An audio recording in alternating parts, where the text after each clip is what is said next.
Fantastic. Ladies and gentlemen, welcome back. I don't know back to what, maybe it's a virtual tea break or virtual snack break, but anyway, welcome back.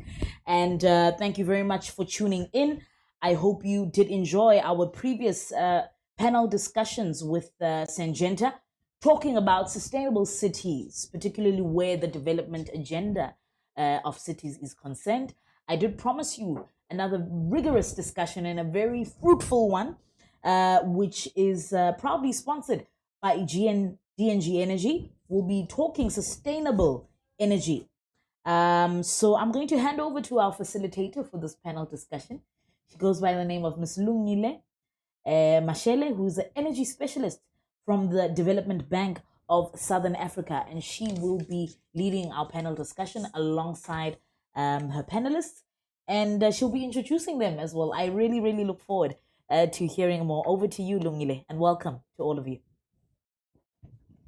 Thank you very, very much. I'd like to welcome you to our very exciting panel, where we'll be discussing sustainable energy mix for South Africa.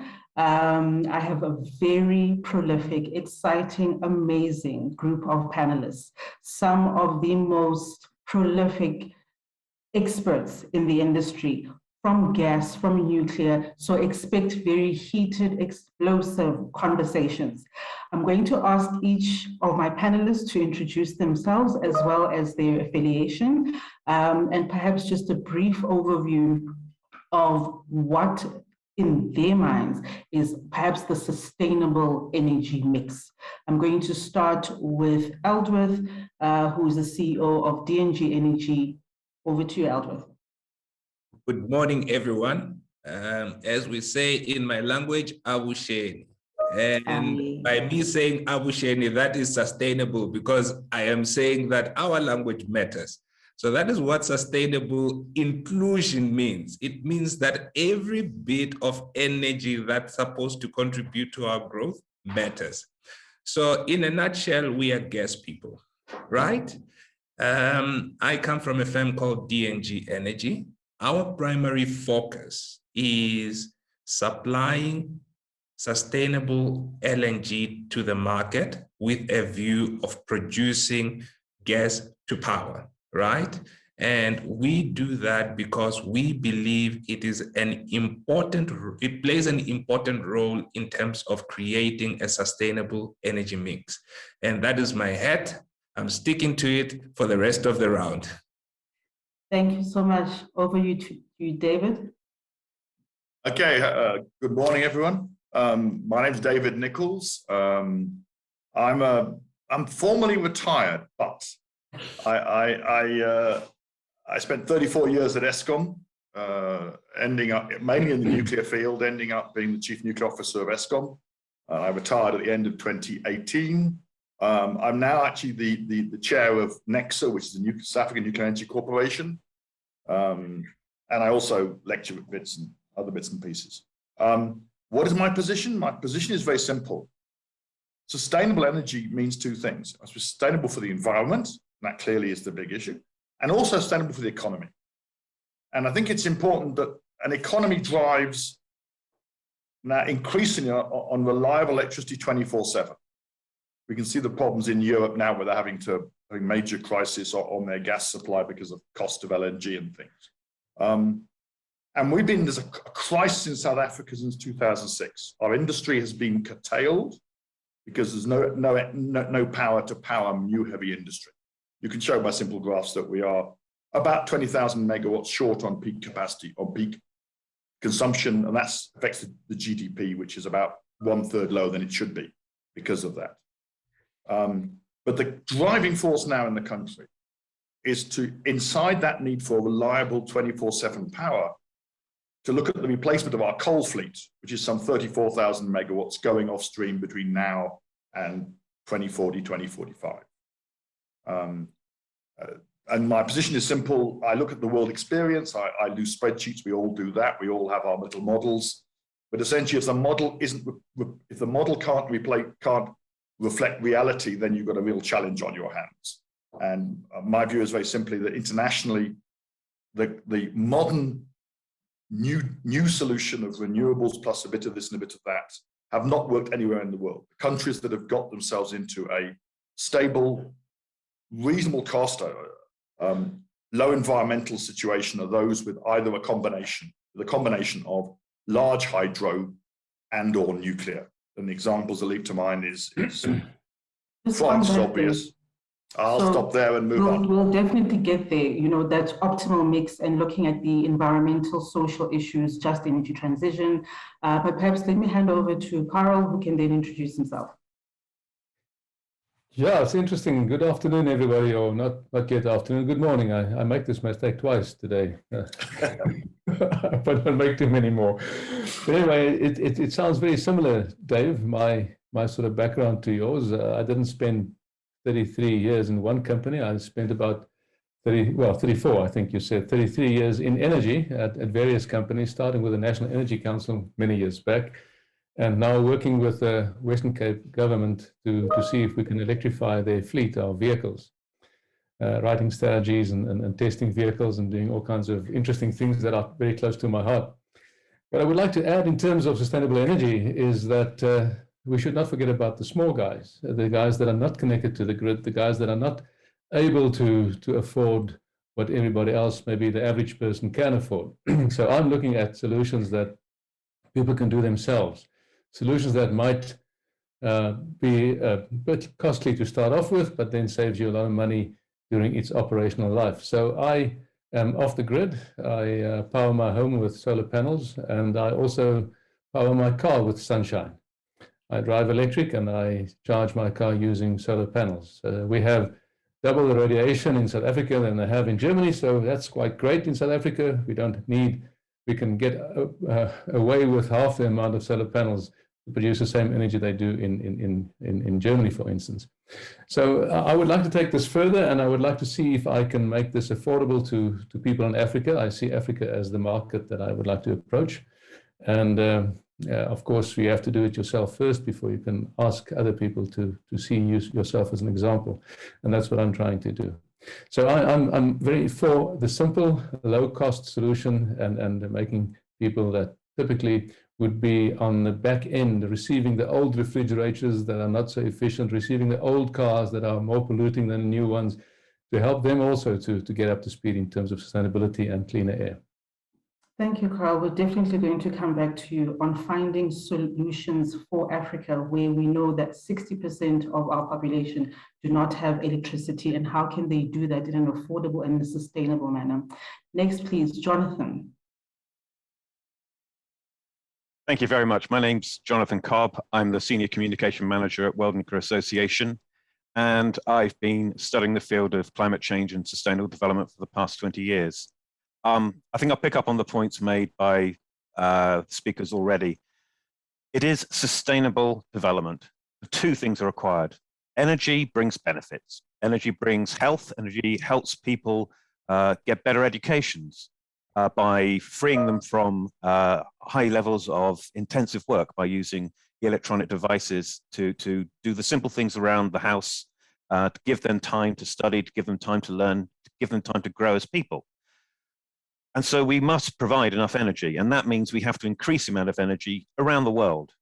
Everywhere needs more energy. But at the same time, the sixth assessment report from the Intergovernmental Panel on Climate Change have made it absolutely clear we're no longer in the position of trying to avoid climate change. We're trying to stop its worst effects. And that means we're going to have to cut emissions globally very dramatically and aim for net zero by the middle of this century.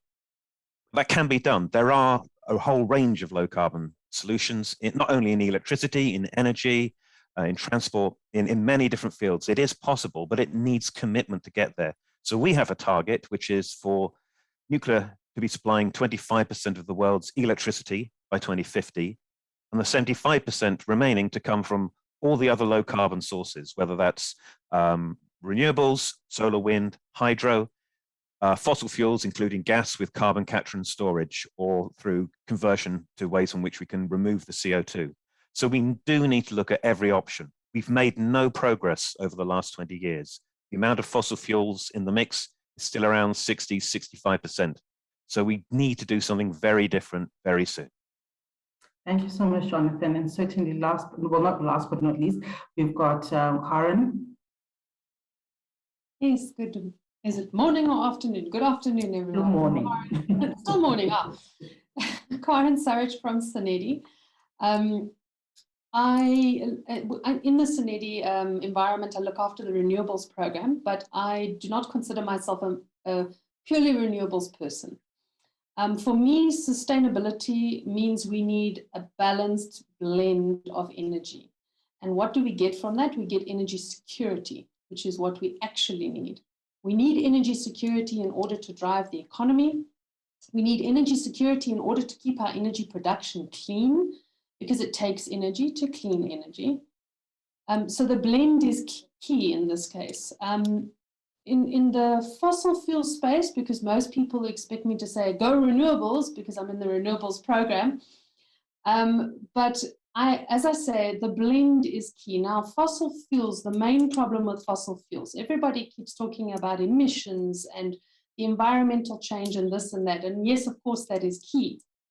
But coming back to the security concept, what is the main problem with fossil fuels? They are finite. We will run out of them. Unless you want to bury a tree and wait another 100 million years, you can get some coal. But apart from that, we have a finite source of fossil fuels. So what do we do by blending our energies? There's only 3 types of energy available to us on the planet: fossil fuels, nuclear, and renewables. So if we blend those 3, what we then allow is we allow for technologies to come into play that are allowing us to use fossil fuels responsibly, but it also allows our fossil fuel resources to last longer.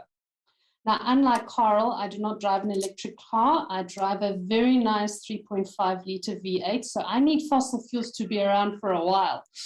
Look at Carl. But Carl, I do charge its battery using my PV panels from the roof.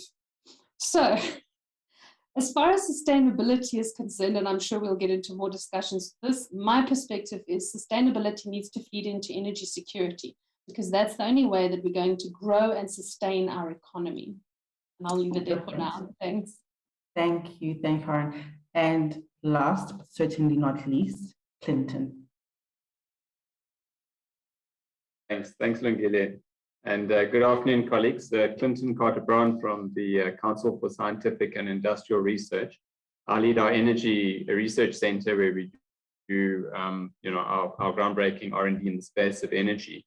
And thanks very much for the opportunity, and I'm looking forward to an engaging discussion. I think the nature of the discussion has really shifted in recent years. If we were having this discussion a few years ago, it would have been, are we going to continue with coal? What is the future energy? Is it coal? Is it clean coal? Is it renewables, nuclear? I mean, really important discussions. And I think there's a number of key drivers that have really accelerated in recent years. Of course, we know the growing impacts of climate change and the needs to decarbonize. But what's really driven a lot of the new opportunity is the huge cost reductions and the leaps and bounds that have been made in the market with regards to new technologies. And I'm not just talking about renewable energy, but I'm talking more broadly. I'm talking about batteries. I'm talking about fuel cells, hydrogen, the green economy. There's a lot of innovation happening in the space. And I think anyone that can say that they can crystal ball gaze, 15, 20, 30 years into the future, and this is the energy mix definitively, I think is being disingenuous.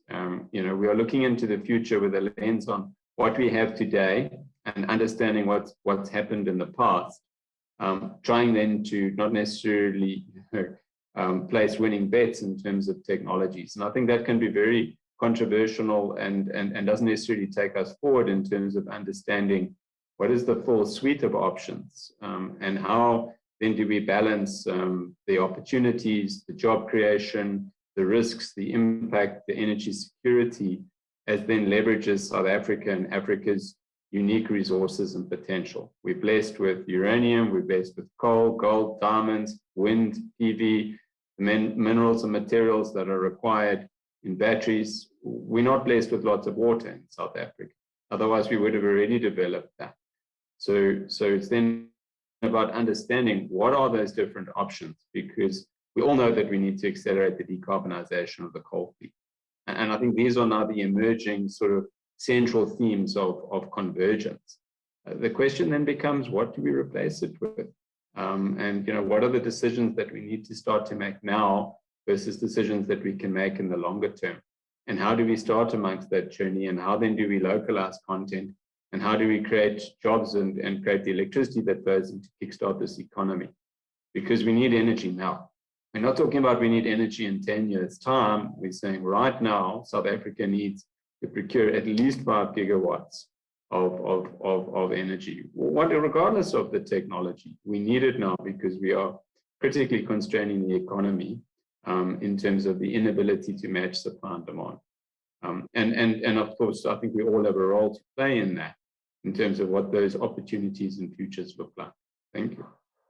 Thank you very, very much. And I think I'm actually going to start with you, Clinton. You actually mentioned something very important around that we need energy now. And it's not a future ideal, and perhaps now is not the time to be having lengthy chats about technology mixes. There are far too many fundamental issues that have not been addressed. In your opinion, looking at the fact that the IRP, which guides us in terms of what we're supposed to do, is not updated as frequently as what we would like, costs are coming down on a daily basis. We have an energy crisis almost every other week. What is that optimal point where we need to start saying that the IRP is a guiding document, but perhaps we need more annual plans, or at what point do we say that this is what we should be doing? And I'm asking this on the back of that the Energy Research Center, the CSIR, I think it was 2 years ago, said that the optimal modeling at the time was wind, was solar, and was gas as well. And that might still be true, but looking at what is currently happening in the country, what should we be looking at almost immediately? So right now, we largely have an energy and capacity issue. So we need to get a lot of energy sources onto the grid and quickly, and whether that be through natural gas, PV, wind. If we could build a cost-effective nuclear power plant in 2 or 3 years and be able to generate electricity at levelized cost of, say, 80 cents a kilowatt hour, I think the CSR analysis would be pointing to that and say, commission that and do that now, because that's what we need.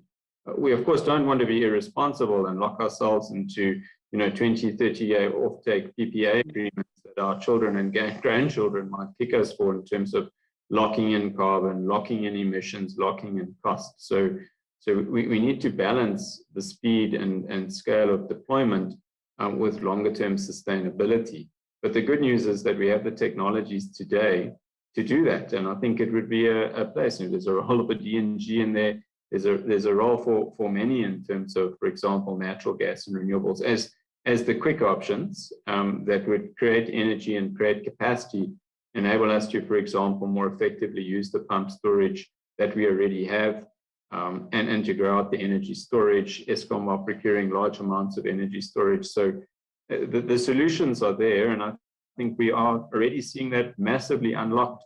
I mean, the recent, lifting of self-generation licensing limits from 1 megawatt to 100 megawatts. I mean, these are very clear, deliberate decisions to start to unlock the ability of not just the government sector and Eskom to respond and be able to procure energy through the likes of the REAP program, but for the mining houses, the commercial houses, the campuses, for everyone to be able to do their bits, install generation that makes them more sustainable, manages their carbon risks, but at the same time makes a huge national contribution by restoring supply-demand balance. So I think all technologies that are fit for purpose, that don't lock us into long-term regrets, and can get energy and capacity onto the system very quickly, should all be part of those considerations. We shouldn't be excluding anyone. Thank you. So just Dave, on that point, and Eldwith as well, when we talk about long-term contracts, nobody is entering into a short-term nuclear or gas contract. Nobody is going to build for 5 years or even for 10 years. for a 5 or 10-year PPA. Ultimately, people are looking for longer term contracts. What do we do in that particular instance? And I'll start with Dave. I think the first thing to point out is that people say I had a discussion a few weeks ago with somebody, and he was saying, we cannot worry long term. Your solution is 2030 plus. We haven't got time to think about that now.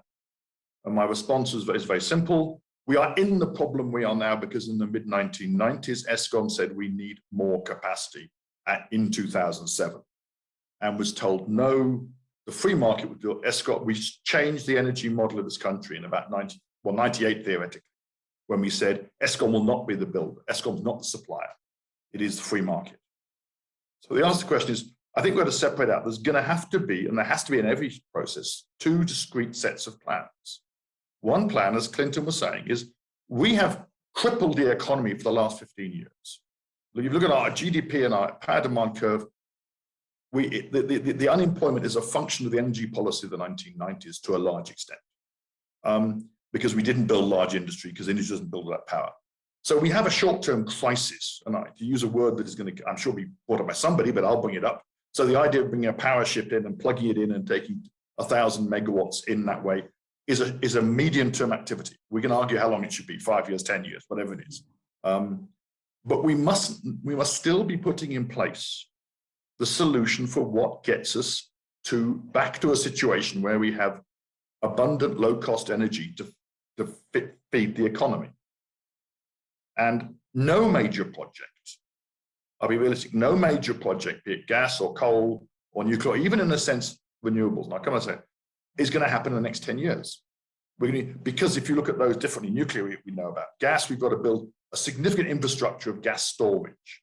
We all forget about the gas supply is one thing, but the biggest issue in gas is the massive infrastructural storage that they have in Europe and the States that allows the gas system to function in the way it functions. That is not a simple short-term activity.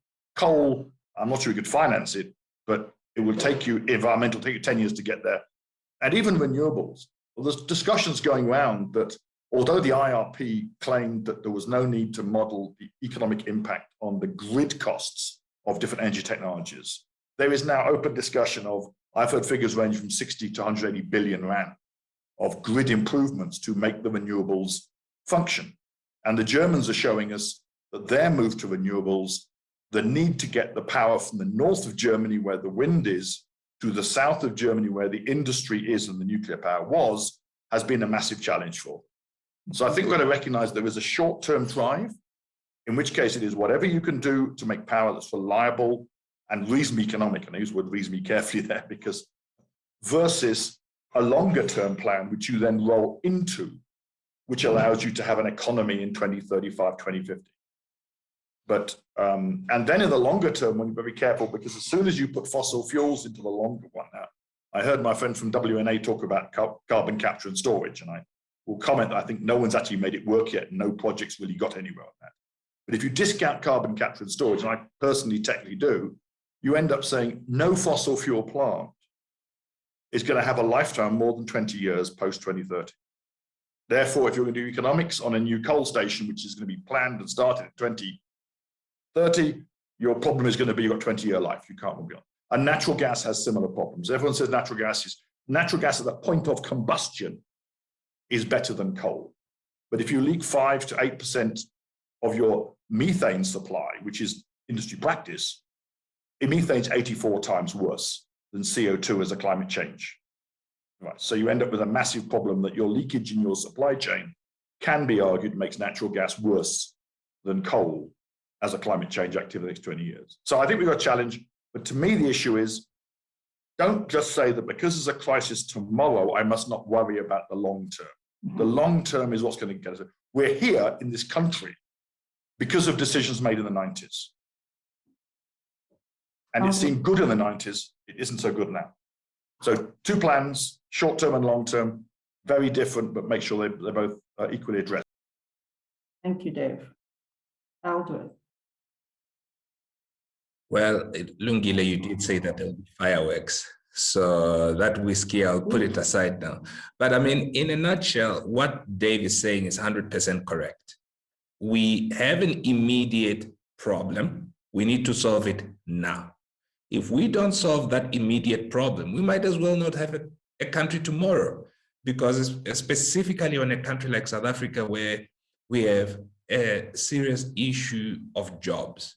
You are not going to create jobs if the primary ingredient to creating jobs is energy. So we need to solve our primary energy requirements.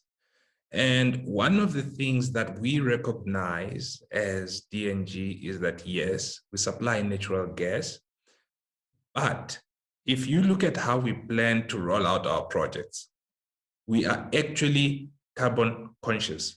We are saying that we need to reach a position as a business to be carbon neutral. We have projects that we are busy with right now to say, look, and I agree with Dave. I mean, the level of development work in terms of carbon capture has not gone that far. We have gone through a different route of saying, how do we beneficiate the CO2 that we get out of our power stations? And it brings about a very interesting answer for us. I mean, one, we have looked at medical grade CO2 in terms of supplying medical grade CO2 to the medical industry. Two, we have looked at plugging the gap in terms of the CO2 market that we have in South Africa, but that is not big enough in terms of taking all the CO2 that we produce. And then we move to the third one in terms of three. How do you then start producing greenhouse farming, where you start farming for high item things like vanilla, flowers, etc., etc. And all of a sudden, from your byproduct, you start creating innumerate number of jobs based on a product that once upon a time contributed to climate change. So that is how we've adopted our thinking to say, let us just not stop at the exhaust. Let us take the CO2 and beneficiate that and make it to be a better product. And that is the responsible thing that we are doing as a business in terms of contributing to the climate agenda. So that's the first part. The second thing that Dave is raising, which he is right about, it is the leakage of methane. How do you deal with that? Because methane leaking into the atmosphere is actually dangerous. So it goes to the standards that we apply in terms of how do we, as we participate in that value chain, make sure that the standards are rigorous enough and you don't have seepages or you have minimal seepages in terms of the gas that you're consuming. And when you combine those two, we end up having a minimal impact into the climate whilst solving the problem in the longer term in terms of bringing things like hydrogen, improving on battery technology or other technologies that may come out as a result of these iterations of bringing new or much more sustainable energy. I mean, we were reminded today that natural gas, oil, these are all finite commodities, and we need to move into harnessing things that are much more sustainable. So we agree with that. However, in the path to getting there, we must be responsible. We mustn't say that just because we don't have, there's not adequate technology, we mustn't come up with good ways of making this to be sustainable. As a business, we took that initiative of saying there's no pact with anyone.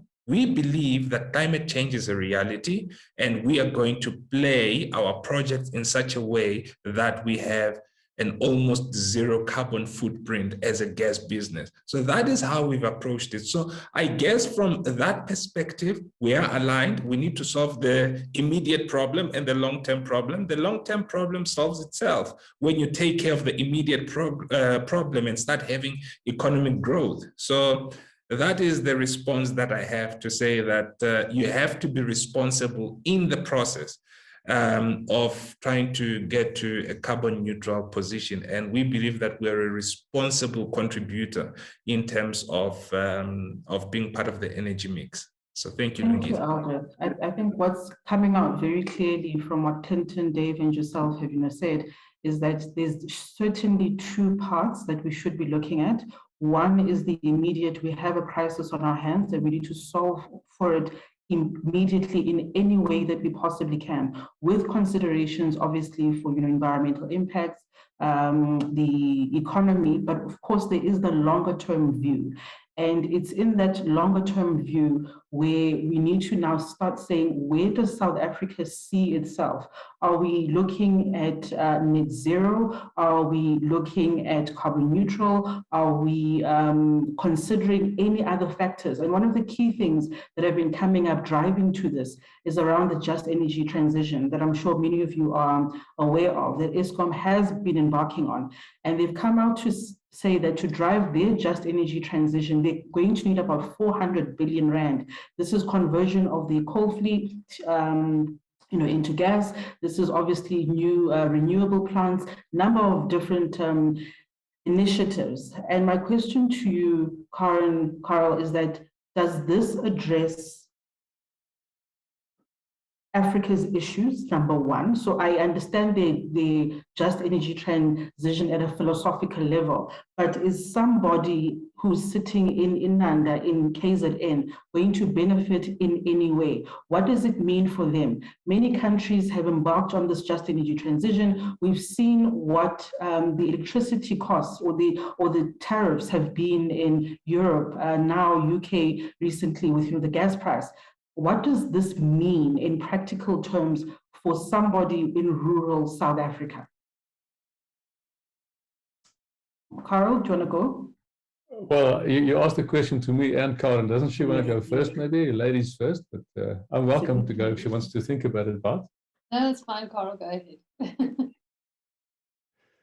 Okay, yeah, these questions are not easy. People are not all the same. People are not equally connected. Access to energy is not everywhere. We need energy to do work. We heard about the impact of energy on the economy, and I think it's directly related. And sometimes when your economy grows and the energy is not there, you're stifled. You cannot go anywhere. It becomes expensive. And of course, we want to put our plants where the energy is available at the highest level. We want to put all our solar plants in the Northern Cape or in the Kalahari Desert and the wind farms in the north of Germany. And then we're going to transport all that energy back to where people are using it. Especially in South Africa, it is not really needed because we have so much sunshine all over the place. We don't have to put every solar power station in the Northern Cape. And we have many roofs in Gauteng, for instance. I mean, and that'll help the distribution system, that'll help the reticulation system, because we have aged, old distribution and reticulation systems. If we want to transport all that energy, I think the wires are going to be under strain. It's not going to happen. So if we want to do something fast, and the solution in the short term, we need to have distributed generation on rooftops as much as possible. And maybe the easiest way to do that is to allow people to feed into the grid and give them a feed-in tariff that is attractive. We've seen that work in Germany. It actually worked so well that they had to reduce the tariff after a while. So if we need something fast, I think that is something fast, and it will not put extra strain on our wire system, the transmission system. And then, of course, you can think about how do you bring it to the poorest of the poor. If these guys combine their efforts, like a Stockfell, maybe they can afford solar systems that will help them at least get some energy at the times that they need it most. That is times when they are cooking, when it's dark, and they need to study and stuff like that. So that to me, I like to make things very simple and easy to understand. So for me, that makes sense. Thank you, Carl. Yeah, your question was around the just energy transition, and I've actually been making a few points here, which I think when I was making them, I wasn't thinking of the just energy transition, but it is actually the holistic approach to everything. Because your just energy transition doesn't just talk to moving from fossil to renewable or to nuclear. It also talks about what you need in that value chain to do it. And I'll get to the off-grid concept just now, but money makes the world go round. So economic-wise, we need to know what is it going to cost to do this. And you've just heard the number, 4.6 billion from Eskom to get themselves, that's just them, to get themselves moving in the just energy transition space. So once we're in that space, we don't want to be, we need to consider, are we importing and exporting What are we importing and exporting? Are we importing skills to support us in this just energy transition? Because if we are, surely that's something we can train our own people to do. Should we not be thinking about skills development and expertise development in the just energy transition? Because the energy climate of today is not going to be the energy climate of 50 years from now, and the skills requirements will change with that. So how do we address that side of things? We shouldn't be importing skills. We shouldn't be importing technologies, which will give you security of supply. Where are you going to put them? And in the place where you're going to put them, will you have the hardware and the peopleware to look after them? And maybe that's something that we should be considering in the just energy transition. We should be looking at what is the economics behind this, because that will have a price tag on it. And can South Africa afford it? We saw with the most recent bidding program, there were two main criteria. It was least cost, fastest build. And I still think that that from government was one of the best decisions, because that's exactly what we need. Least cost, but fastest build, because we need the energy now, as we've already discussed, but we also need it to not break the bank. And in the space of this least cost, fastest build, to meet the energy security requirements, we still have to have this jet in the background, this just energy transition. So maybe I'll leave it there to hand to the next person, and I'll come back to it later. Thank you so much, Karen. Now, to Clinton and Jonathan, right? I think this year in particular has been extremely busy in the energy space. So 2019, we had our integrated resource plan, and it said, this is what we have to do. And for the longest amount of time, there was almost like dragging of feet. And then of course, COVID happened. And then this year with the ban, we just said, we're doing risk mitigation IPP upfront, followed by REAP 5, which just closed now. Then you've got nuclear, which was just announced, 2,500 megawatts. Then we're talking round 6 opening next week. We're talking round 7 in March already. And the market is basically saying, kindly explain, elaborate what is happening. Are we still on target? Do we have a plan, or is this all haphazard? If you can just guide us there, Clinton and Jonathan. I'm so sorry to interject the panel discussion. The link has dropped, so you guys are not live. Okay. We're trying to get it back, but they are rebooting the system. Perfect. I don't want us to then miss anything. So we can talk about pancakes just for the next 1 minute, or whiskey, or that vodka that Karen was talking about. We're trying to reboot it. I think it's only going to take a minute. Not a problem. Okay, so I will be back on screen as soon as it's confirmed. Or back on. Perfect. But you guys can still chat, of course, just to see how else. At least that gives us some time for some.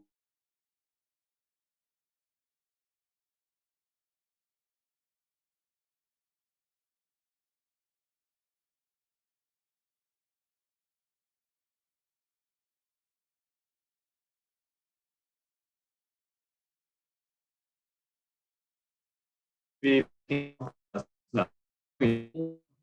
a lot of stuff that's going to help the country, but not going to lock into anything that we might be uncertain about. You've seen articles, I mean, even today, I think it was in the City Press, and they're basically saying, let's push ahead and let's move, forget the court cases, let's just do what we have to do. If it's not in the IRP with nuclear, let's just move.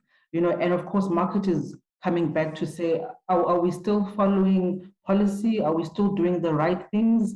Is DMRE still telling us what to do? Or who's driving this? Even with the 100 megawatts, it was just like, okay, it popped. While we're off air, I just want to comment. The 100 megawatt worries me massively, because the reason the REAP program worked, the reason the RMIPP program should work if it's had to go forward, is because essentially there's a sovereign guarantee at the back of it. The reason the 98 energy policy failed was because it said the free market will do it, there's no guarantees. So all this talk of 100 megawatts is going to be wind, it's going to be solar panels possibly, but even then it's going to be, the developers say, I need a 10-year guarantee of offtake. Choose a number, 10-year. And they're going to say, I'm going to say, my company is going to contract with you subject to the following 17 conditions. Yeah. And I think we're going to see a situation where, in the same way as in 98, when essentially Eskom said, okay, the grids are available, who wants to wheel power through the grid from their supplier to their customer? And nobody asked for that because Eskom's tariff was too low and the guarantees went there. I feel we're in the same situation. I don't think the 100 megawatts is going to help us at all. I think it'll just put more PV on the line, which will make the duck curve worse. And I just think and people are going to start saying, well, and then the other problem they're going to have, which is again, is going to be the fundamental issue, is going to be, what is the capacity charge versus what is the energy charge? Because if I put PV, I mean, Carl's gone off grid, and I'm sure there's some batteries, and that's fine. Individuals can do that. But almost no one does. Almost everyone goes grid tied. So Eskom is the ultimate backup. No, I've heard the grid being described as a big battery. I'm thinking, I don't know where that comes from. Because we have correlated intermittency. All the sun sets at the same time across the country. So evening peak has no sun, midday has lots of sun. Great, but batteries are still way too expensive. They're still not as cheap as Ingula in terms of storage. So battery technology is getting better, but it's cost of cobalt, cost of lithium now is what's driving battery costs. And it's still more expensive than lead acid batteries invented in 1859. So we're getting down towards a number where you can start talking about it, but it's still not viable. But I mean, I'm just worried that we're idealizing that, but that was my quick rant while we're not on air. Some tenders that I've seen speak to lots of experimental stuff for the 100 megawatts. Your mining houses, for instance, want to do their own hydrogen, and they're looking at fuel cells. And of course, there's going to be solar and battery. So I'm not entirely sure that it's going to solve Eskom's issues. I think it's more for showcasing and development. If you believe, if we said that Telkom was going bankrupt or SAA was going bankrupt, this country would not care. In fact, the SAA we were relieved, I think, more than anything else. And so if someone said, I'm going to build a new factory in some country and there is no telecoms, everyone would say, 50 years ago, they said, oh my God, I can't build that. I can't communicate by runner with forked stick. Not allowed, I need the telecoms. Nowadays, they don't care. Technology's moved on. So if we're now in a new technology era where the free market is it, then why is anybody worrying about Eskom? And why is heavy industry not investing? And I think we're going to find some very nasty surprises when someone says to Eskom, I want 100 megawatt capacity charge, and we're going to point out that of your R1 you're paying for your power, 40 cents is energy and 60 cents is capacity. And therefore I need to still charge the 60 cents base load to give you the capacity when you want it. Otherwise, I'll give you power when I have spare power available. But if your PV is not working, then neither is everybody else's. So there is no power for you because no one's paying to keep that plant available. But anyway, so I'm just ranting a little bit, but I'm waiting for the grid to come back. We've got time. Aldred, you're a developer. Would you take mining risk? Yes, we do. Certain clients that you wouldn't go to. Yeah, look, let's answer specifically on mining risk. We approach it a little bit differently. What we say is, firstly, what are you mining? If you're mining coal and you tell us that you want us to come and put a power plant or supply you LNG on your facility, we take a short-term view on it. At least we know that you may be still around in 5 years' time. But in 6, 7 years, 8, no, we don't know. And if you are doing PGMs, we know that those are very good commodities for your green energy or the sustainable energy environment. So we'll take a risk on that. So we look at your reserves. So we try to mimic what we call reserve-based lending and say that what is your ability to be in business for the longest time? And we price our risk in our tariff, which even though we price it in, it's still cheaper. So we're moving away from having a guarantee-backed kind of a scenario, because at the same time, you have accounting principles, IFRS. If you burden the obligation, he has to put that on his balance sheet and it won't work. So you need to find a creative midpoint in terms of taking educated risk that is far much more comfortable to ourselves and bankers in terms of how we're banking it. In fact, we are busy with a project now for a large mining house where they're looking at getting gas for their power needs. And you have to ask yourself, why do they want power? They want power for cooling, heating, and just running general essentials. So we're looking at supplying, we take LNG to the customer side, regas it on the customer side.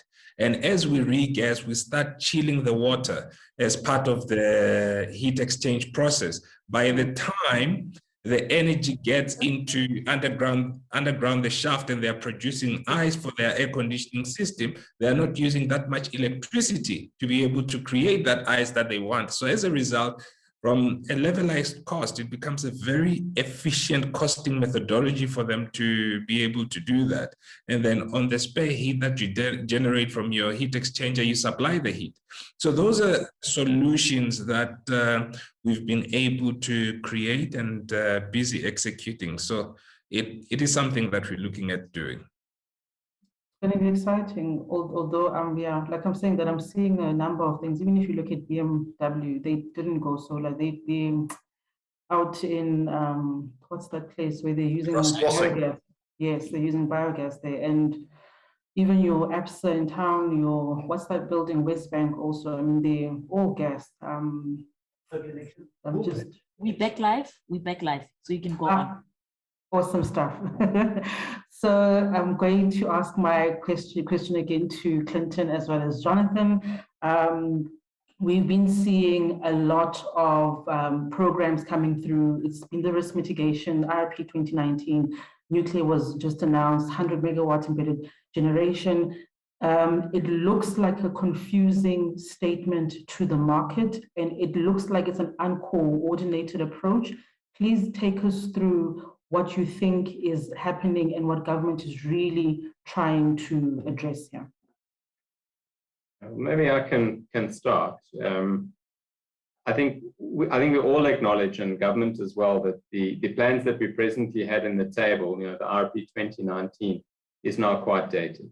And there have been a number of global and local shifts that largely mean that, whilst the intent was there, and whilst the next bid window rounds, for example, of REAP are contained in the RP, it's now very out of date. It's made a range of assumptions, for example, on the Eskom coal fleet specifically, and a rapid recovery and improvement in its availability.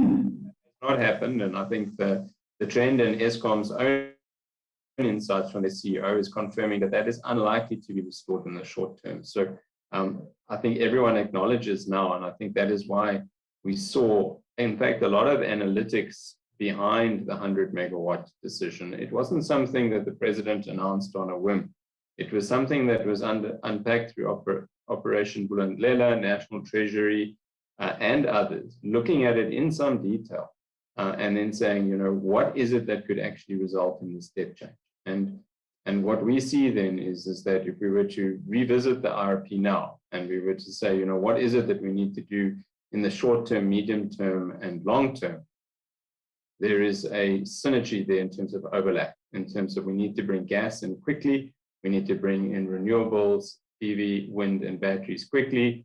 And if as part of the longer term, the likes of renewables as a low carbon base load contribution can be economic, then let's develop those options. But in doing this, what is common? What is it that's going to help us today that isn't going to result in stranded locked-in assets tomorrow? And then start to unpack and create an enabling environment for that. Because we've, for example, seen that the transmission grid is becoming, critically constrained in certain areas. And to the point that was being made by Carl, should we then be procuring more PV in the Northern Cape? Do we start to say, no, our deliberate strategy is now to procure utility and embedded distributed PV closer to the load centers in the likes of Gauteng, and to then reserve and to explicitly drive development in those areas with localized procurement and signals. That's all under our control. And likewise, what gas infrastructure do we need to start to build out and plan proactively? So those are the key things that we need to unlock, because There are no regret moves. We know that we need gas as a transition fuel. We know we need renewables and storage in the system. What then are those common infrastructure enablers? How do we unlock that enables government and the private sector to get projects on the ground and megawatts onto the grid? And that's actually quite simple. We don't have to overthink that. I think we as a country already have the answers to that, as is then linking to the just transition. I mean, Eskom's strategy and view on these things is clear. I think there's growing realization that as we decommission that coal fleet, which Eskom is saying itself we need to do and need to accelerate, what are we going to replace it with? And then how do we procure the gas and the renewables in the economies of the likes of Mpumalanga with the likes of local manufacturing to create jobs and to protect those economies?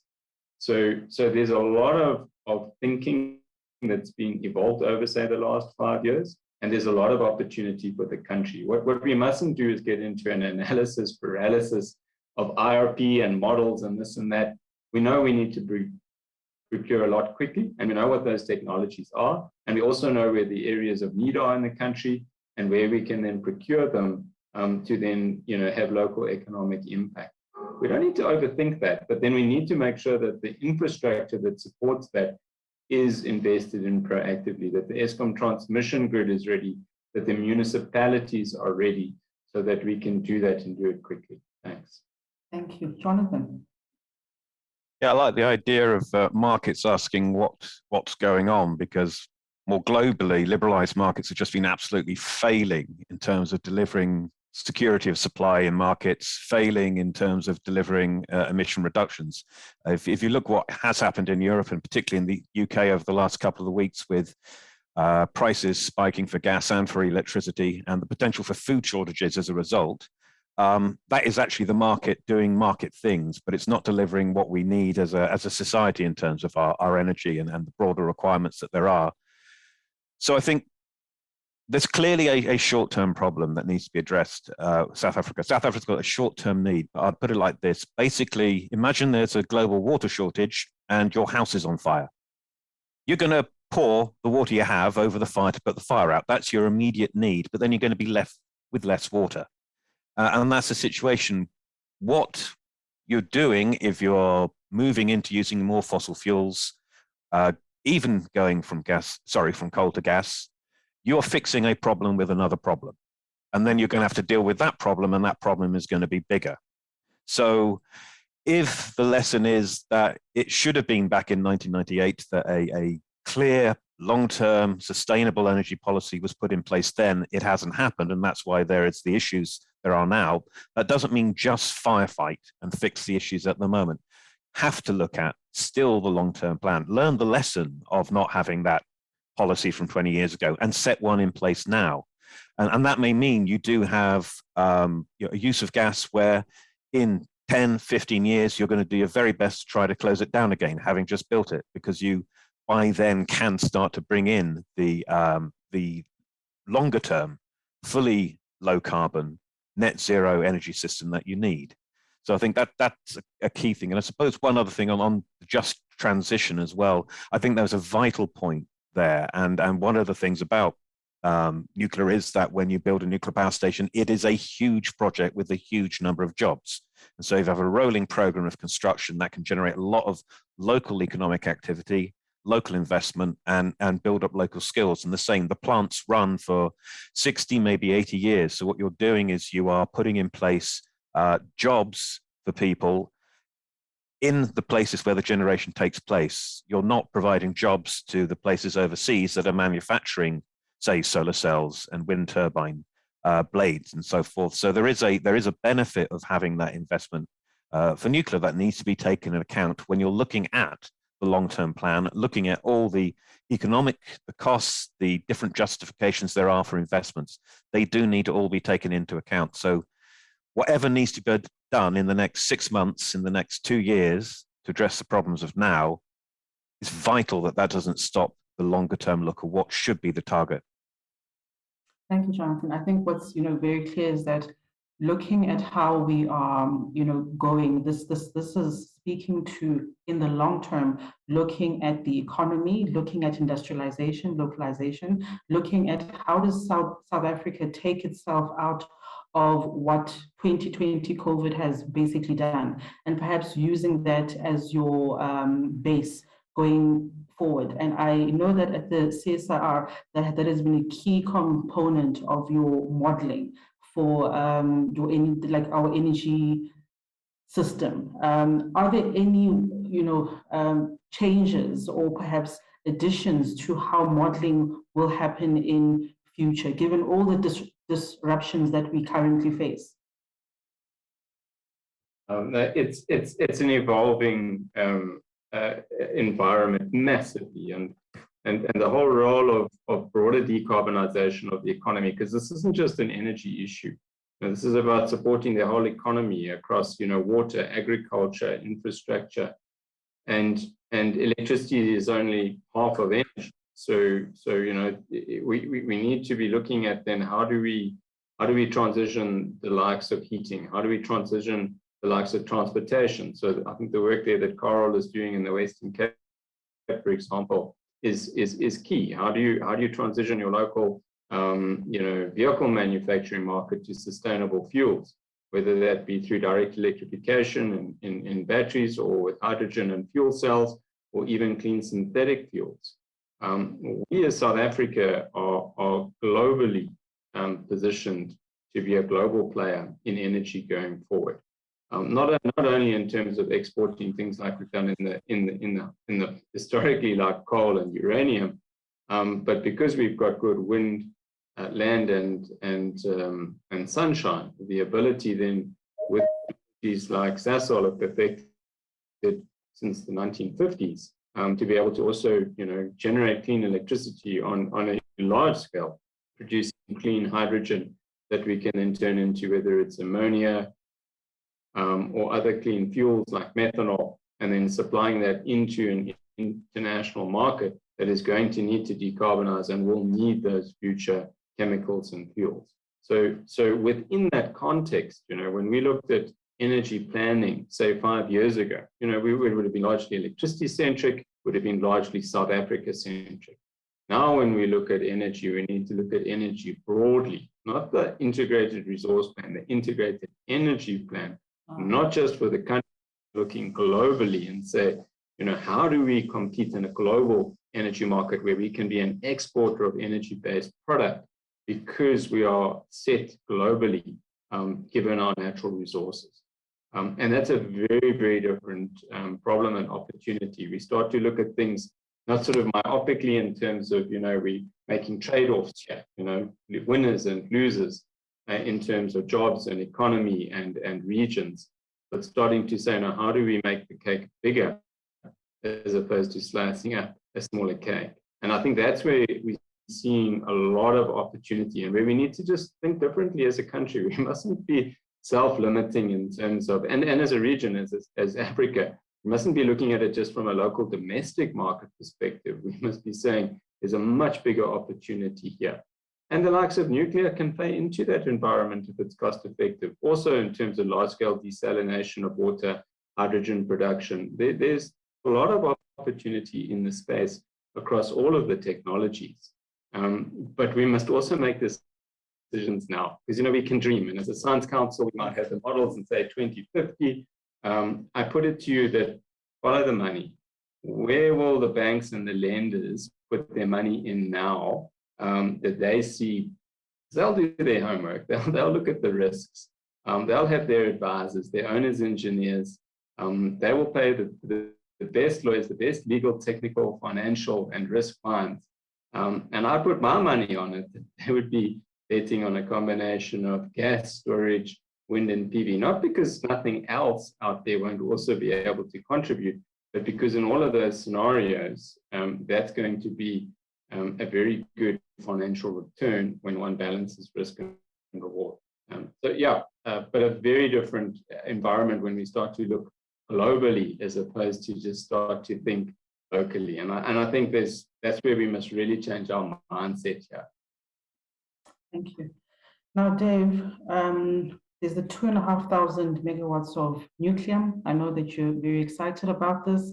There is trepidation in the market. There's threats of court cases. Again, what is NEXA doing as an organization around the education around nuclear, not just nuclear power, but nuclear medicine, also the benefits of nuclear and how we can industrialize, localize using nuclear? I'm not going to speak on behalf of NEXA's corporate position, but I will go down that line somewhat more, because I think that we've discussed several things today. I think that the couple of things that came out from what Clinton was saying about the IRP being outdated, which is pretty terrifying if you think it's 2 years old. It's 2021, it's 2019 document, and contracting for anything takes about 18 months. So if we're going to say that a 2-year-old document is rubbish, that means you can't contract for anything ever. Just context of the discussion. I'm going to put some thoughts around that, and I will pick up on the IRP being outdated. I think a couple of things have changed in the IRP. Then I'll come back to the nuclear discussion, if I may, and spend a few seconds on the nuclear discussion and the quote pace and scale and economics and all that. IRP has a couple of things I think that were in there, which realistically we now look back and say they were wrong. And I'll just put those on the table. The first one is clearly Eskom's availability of its plant. Clearly, we can debate that for a long time, and I certainly was deeply involved in that until 2018 when I left. When I actually left Eskom. But yes, I mean, the Coburg Eskom plant, with a couple of exceptions, is now basically showing explicitly that at 50 years, Eskom coal stations, as they've been run, become scrap. We can shut them down. And the second one is that any financing of a coal solution, in other words, a new build coal, is essentially off the table. Nobody's going to finance new coal. It may look good, it's not going to happen. The two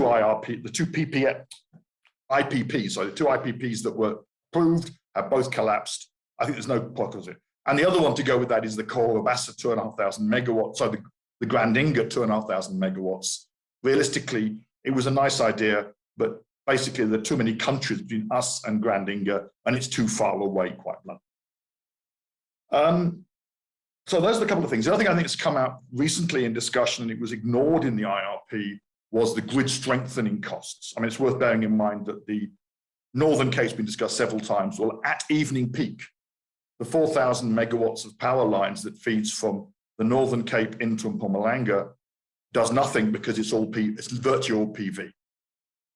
So that's just a bit of, there's some problems in the situation.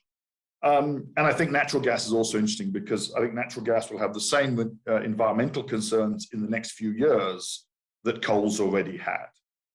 So I think we may find 5 years from now that natural gas has the same taint as coal does.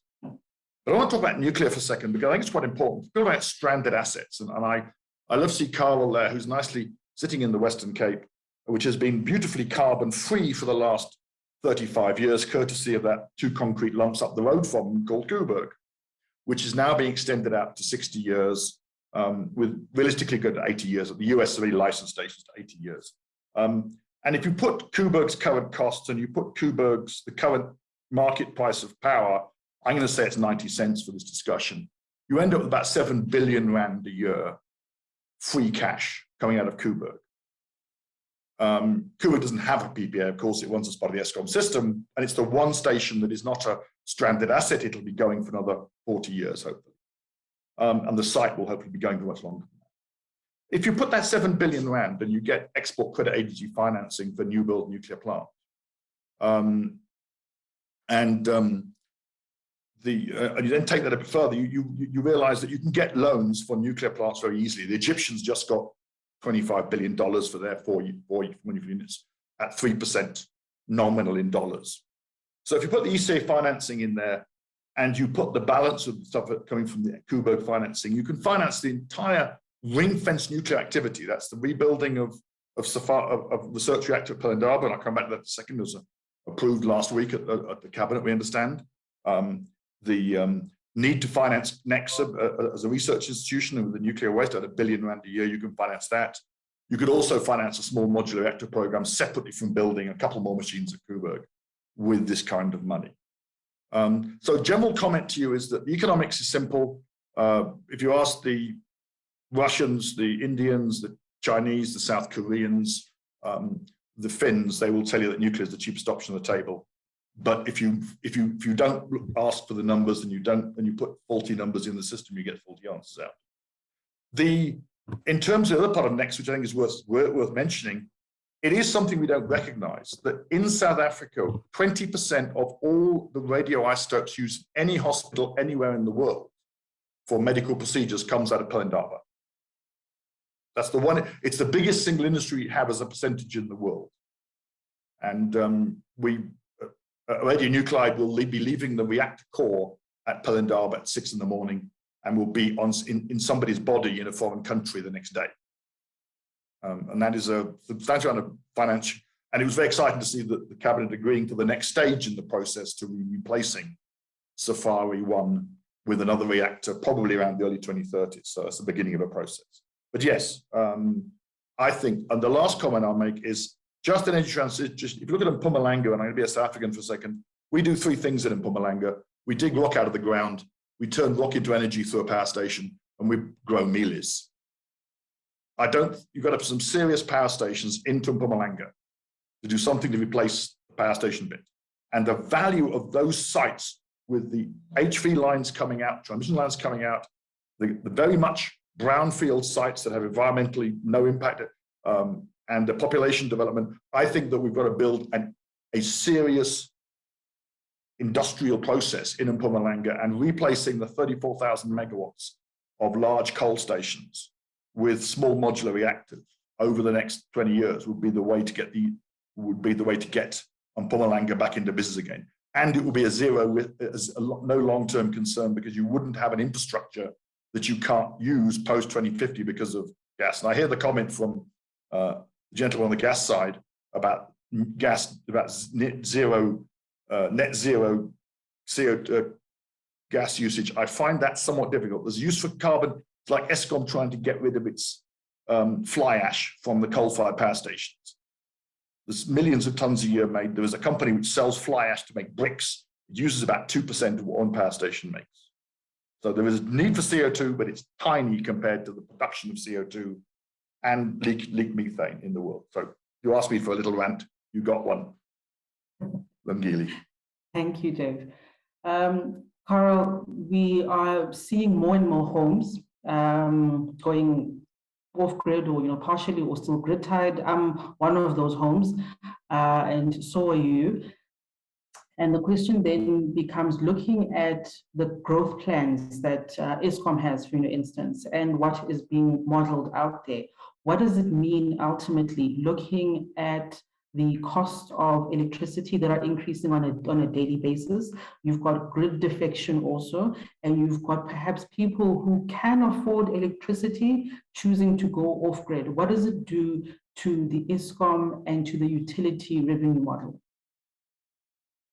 Well, that's a loaded question, because you should also ask it from the other side. What does rolling blackouts do to people? I mean, this is how I started.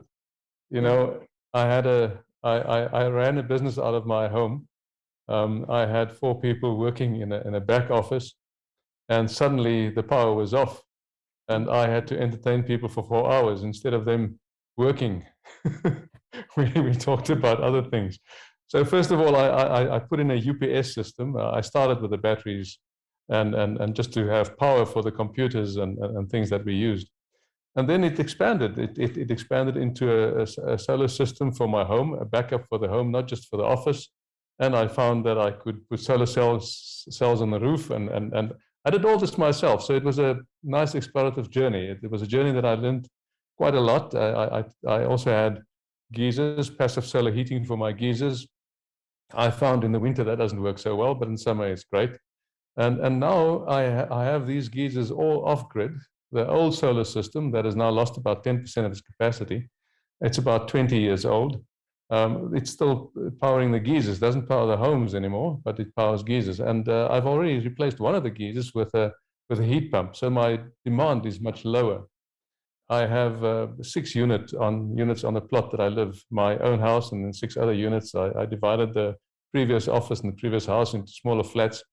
So I have 7 units on the plot, and I'm totally off the grid. The others are partially off the grid.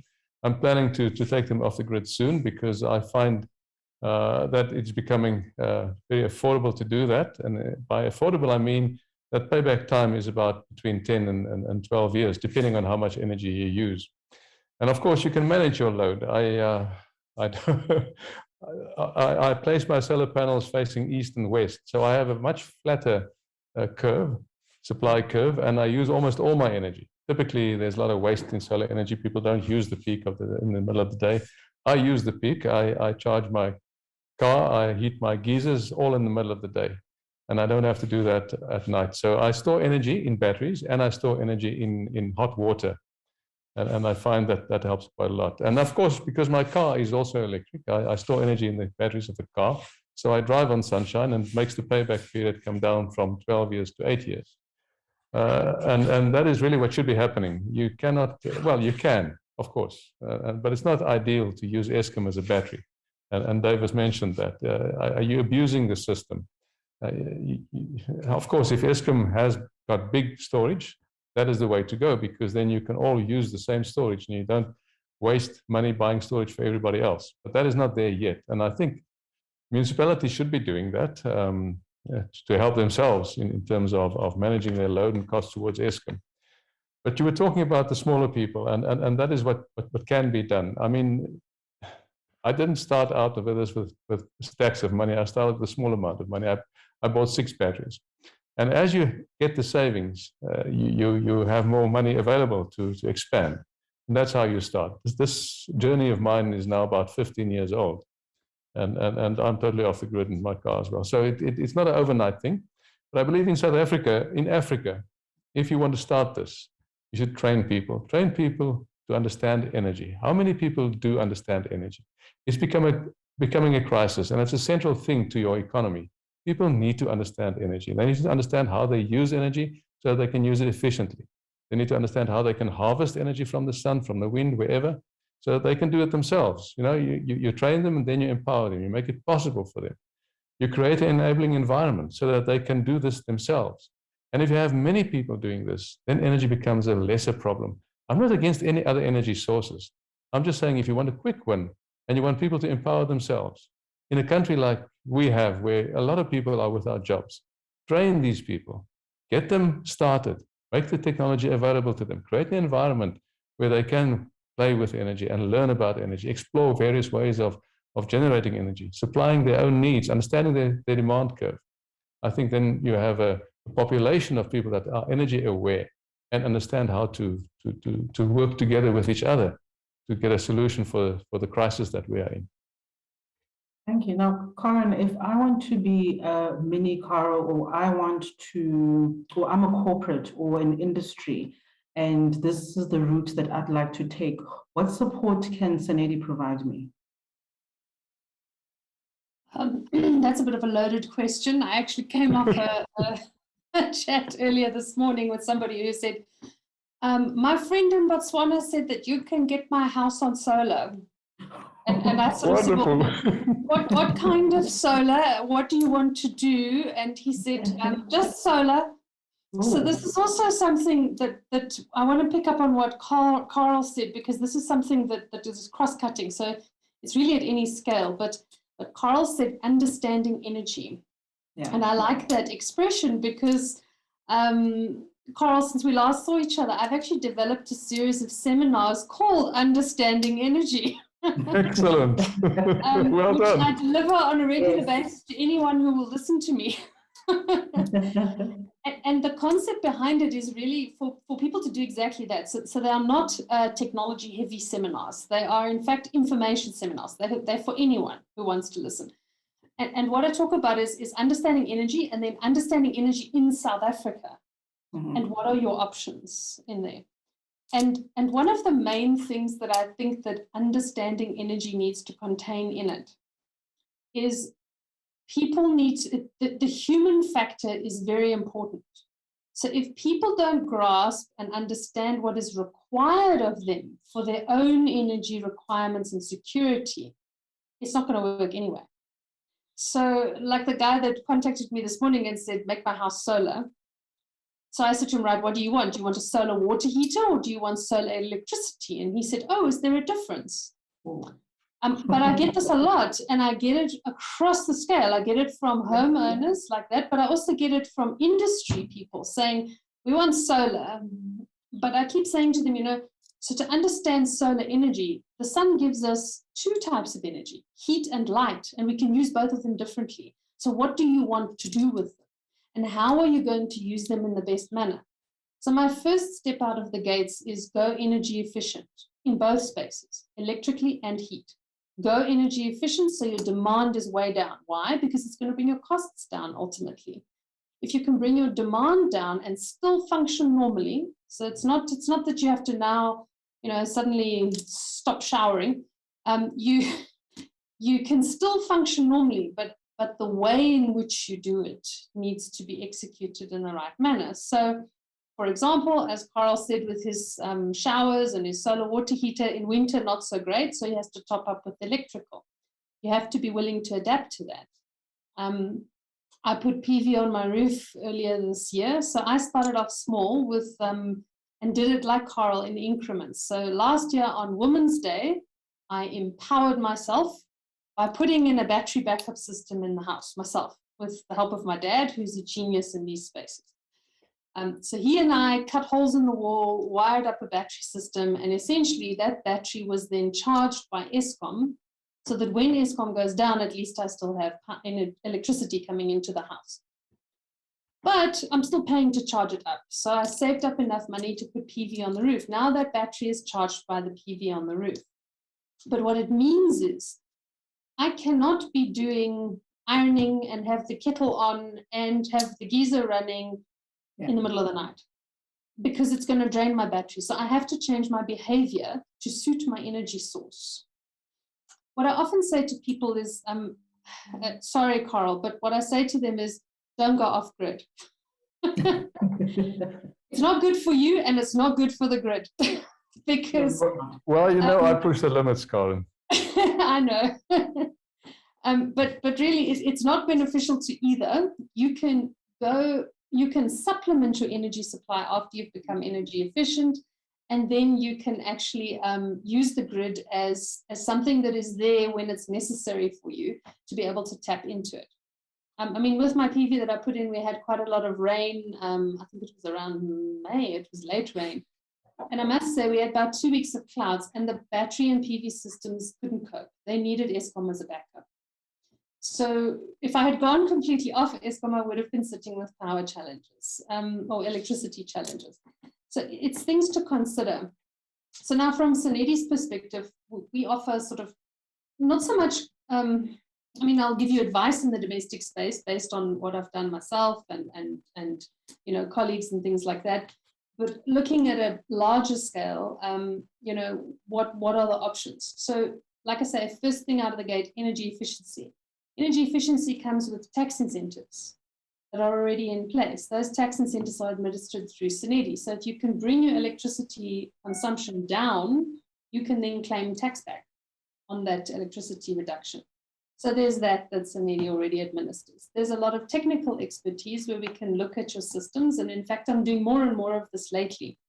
I'm doing some significant work actually with the South African National Defence Force, where we're looking at primarily energy security. So at first, when I started working with them, I thought, oh, they're going to want to cut costs. Yes, cost cutting is a benefit, but the main thing is energy security. So they're looking for energy solutions that will allow them to have the energy they require at any given time. And this is something that's, I think, what we all want, everybody across the board. Industry needs it as well. Industry doesn't want to have to shut off for 3 hours, because switching on and off their processes is not 3 hours. It takes them hours to boot up and hours to come down every time. So then they lose a day's worth of work. So how do we find energy solutions that would then address energy need and make sure that ultimately you have energy security? I wanted to mention something else that I made a note of earlier, space. We were talking about going grid scale and putting the solar farms in the Northern Cape and then possibly putting PV on the roofs of the houses and so forth and feeding into the grid. Yes, I agree. So on the roofs of houses and things like that, that's a good spot because those are already areas where you've got, I want to say, man-made interventions. But if you're putting down a PV farm somewhere, that's not a small construction. You are putting down a large power plant that needs a huge amount of surface area to give you the electricity that you're looking for. It's not a, I want to say, energy dense per square meter technology. So you're going to need space, and you need to consider. So we can't say, oh, well, what we'll do is we'll just put panels wherever there's sun and turbines wherever there's wind.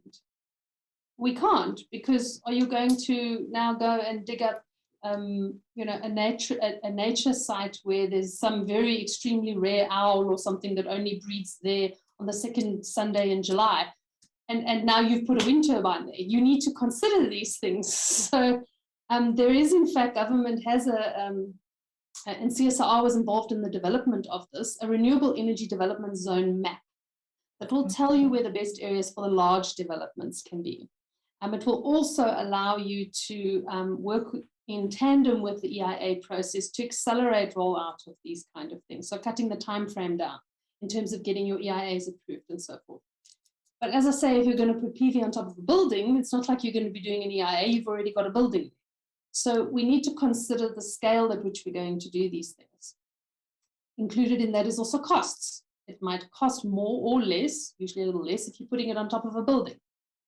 So there's a lot of things to consider. And you can look at this from your house right through to industry and large scale farms. Thank you so much, Karen. We've got a question. Yes, we've got a question from Vivian, and they want to know, do you find heat pumps work more efficiently than solar for heating water? Now I'm opening this to anyone who wants to answer.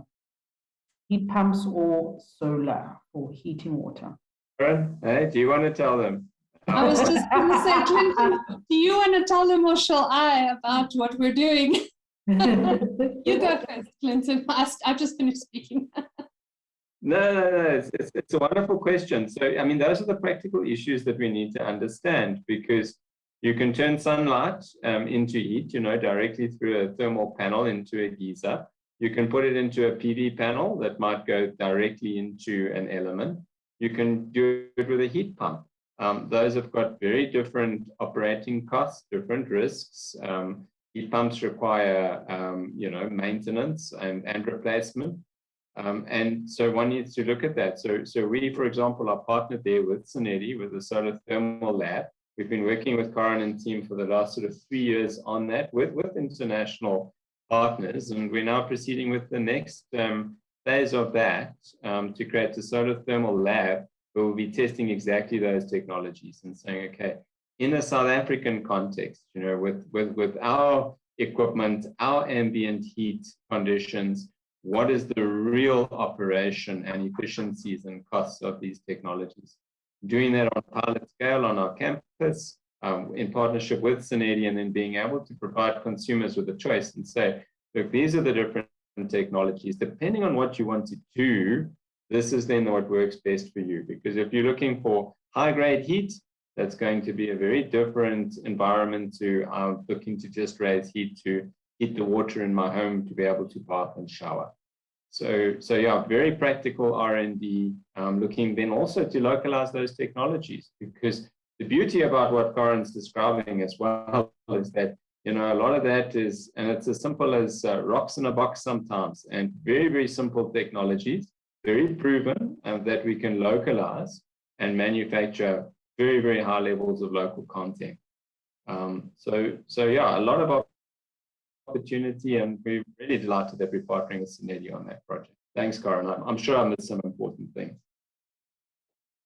Thank you very much, Clinton. I'm basically going to open this up now. A question that we've been battling with at my institution, and I know that a number of places have been battling with this, and it's a chat that's been happening on the timeline now. You've got California, you've got the UK with the energy crisis now. You had Texas, was it last year during the storms and floods? Earlier this year. Was it early this year? And they had a gas supply issue. We've got the UK gas supply Brexit issue. You've got California, and there's that part that says, is South Africa following, or is there a risk that they could be following the same trajectory? At what point do we alter? At what point do we say, we as South Africa, perhaps this is what we should be looking at? And I'm opening this up to anybody, really. If I may, there's been a comment about the IRP, the previous one, 2010, and the 2019 one. I will comment on both of them. That we're extremely good at in this country is doing a very detailed analysis, and I can have an argument with Clinton for days on the analysis. I'm sure I'm not going to try and do it now. But we then got the plan, and we then ignored it. We largely ignored the 2010 plan. Yes, there are things wrong in the 2019 plan, but there are things in there which, and I don't think they're actually credible, but we haven't done things that were in there. And so I worry that we have at one level very good theoretical discussions about what the world should look like. Yeah. But at a practical level, you get very disjointed discussions. And I'm not going to get in an argument about the renewable program, except say we had week 1, week 2, week 3, whatever it is, and we then had a long pause. We could argue for 3 hours on whether Eskom was right or wrong in trying to avoid signing it, and whether that's not important. The point is, we had some kind of policy which we then explicitly didn't follow. And it was all at that point inside the IRP 2010. So I'd argue, where's my 9/6 of nuclear? Because it was in the plan and we should have built it. And you asked about when do we build nuclear plants? I heard a lovely statement yesterday which said, the best time to build a nuclear plant is 20 years ago. The second best time is now. In other words, we always put it off. And that's the long-term, short-term discussion we get into. So I think the problem is, but I think the reality is there is a much wider problem.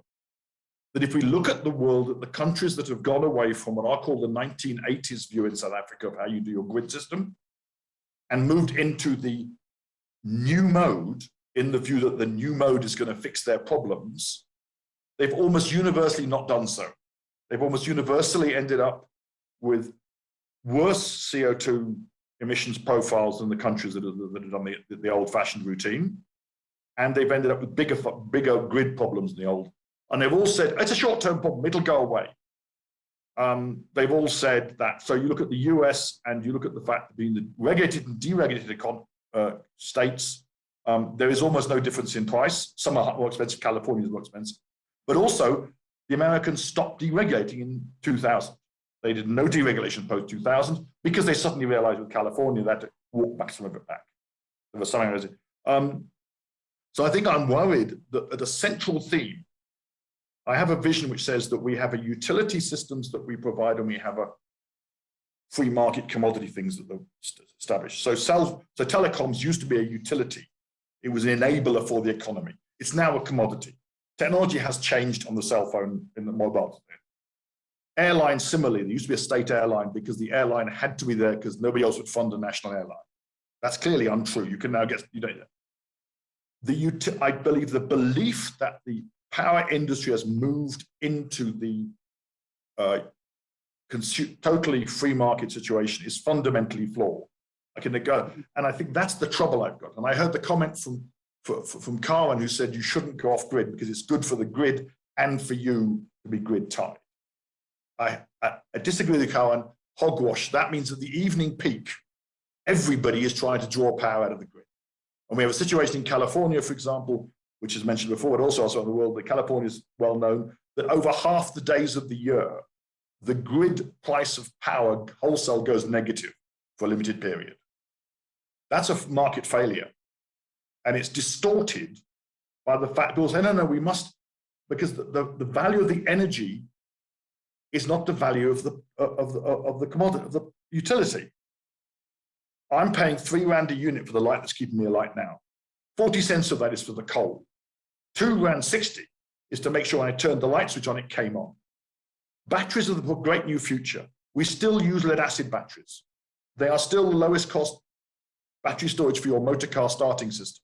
It was invented in 1859, and all its cost is the cost of materials, that's lead. We're nowhere near batteries being viable. So sorry, but I think we're in danger of saying So the national problem is we create a policy, which we can argue over, and then we completely ignore it. And we do something else because of pressures. And secondly is that this belief system in there will be new technology, there will be something new, is a little like me in the nuclear field. Don't worry, nuclear fusion will come and take over the world in the next 10 years. And nuclear fusion may take over the world in the next 10 years, if someone can make it work. No one has yet for the last 50 years, so I'll wait in that one. But we cannot bet the country's future on a technology nobody's found yet. And we've got to think about how we're going to get the energy source. And economics are very interesting how you apply them and how you apply them. And at the moment, some of the economic applications look very weird to me in terms of how they've been used to justify projects that make, for example, with unkindness to you, Lungile, DBSA projects make money from the marketplace, even though the net effect on the economy is negative. With that, I will pass back to you. Carol, is there a comment coming from you? For me? Yes. I'm just enjoying the conversation. I think if you read the chat, it's also equally interesting. Absolutely. No, I think we should look at different ways to solve this problem. There's no one single way. I think a number of solutions should be implemented. There should be an environment that we can do this. I mean, we talked about Eskom, and if it's good for Eskom to go off-grid, on-grid. I mean, you should also ask yourself the question, should Eskom now compete with the small guys? I mean, Eskom is massive. Yeah. Maybe Eskom is not that massive anymore with all the debt. Maybe it makes Eskom a little bit smaller. But Eskom is a coal-fired power station, and it's got big reserves and everything. And now it wants to start competing with the small guys that are entering the solar PV market. Is that correct? How in terms of competition, is that fair? I mean, they kind of almost have a monopoly, owning everybody's connections and all. Maybe it'll change now if Eskom breaks up finally. We will see. But these dynamics are very interesting, and I think there's also been some reference to a free market. Our market's really free, and when you are prevented to do something that you believe is good, and you follow the standards, you follow the safety standards, everything, and you're not allowed to do that because there's something like NERSA telling you not to do it. Yeah. I mean, there's got to be regulation, there's got to be rules. But I mean, in Africa, sometimes people are just so sidelined by all these rules and all these regulations that they cannot participate in the economy. And I believe that is not the best solution. We need to try and make space for everybody. And I'm not saying we should allow faulty installations and unsafe procedures and things like that, or substandard things. But you should allow people to enter the economic environment, to make a small profit. If we just need that. We cannot rely on the state to provide everybody with jobs. Yeah. We should allow entrepreneurship. We should allow people to look after themselves, to create their own sort of energy supply if they can, and maybe then grow bigger and create it for the village around them. And because it's going to take a while before the grid reaches these people, and it might be never. So I want to come back to that, because we always think about what is good just for the nation in big stuff. I mean, Dave is talking about big stuff. Yeah, it's not small things. Yeah. Not anybody can put up a power station in his backyard, but many people can put up a few solar panels on the roof and get the benefit from that. And if we follow the electricity price increases where it's going to become very, very expensive. And so with battery storage, it has got a payback time much shorter than the life of the product. And I believe that to me tells it's viable. Tell me it's viable. And I'm not doing this because I just want to explore and experiment. That I do as well, of course. But I'm doing it because I'm saving money. And I'm willing to help people to do the same. And of course, you need to right-size your system. Otherwise, you won't get to the winter, especially if the winter is cloudy, like we've had. But therefore, you have to manage your system. You have to have eyes on what is happening. And it's easier to do this when you're alone, but it's also easy if you do this. The technology allows us nowadays to do that on bigger scale. but then you have to have the management processes in place. You have to understand energy. And that's, I'm going back to that thing. I think we don't have a general understanding of energy in the population. And if you want to get to sustainability, people need to understand what energy is all about, and they need to understand how that fits in sustainability. What does it mean, sustainability? And I don't think I don't think it's in our syllabus at school enough. There's not enough of that. I found too many people asking me the same questions that Karen's referred to. I want to be off grid. Okay, do you know what it means? Oh, I want to be solar. And okay, what's solar? Do you understand what solar means? Yeah, I've seen it. You know, that's those sort of things. And then the energy storage. How do you size your storage? I get to ask, give a postgraduate lecture at Stellenbosch University regarding this energy storage and these things.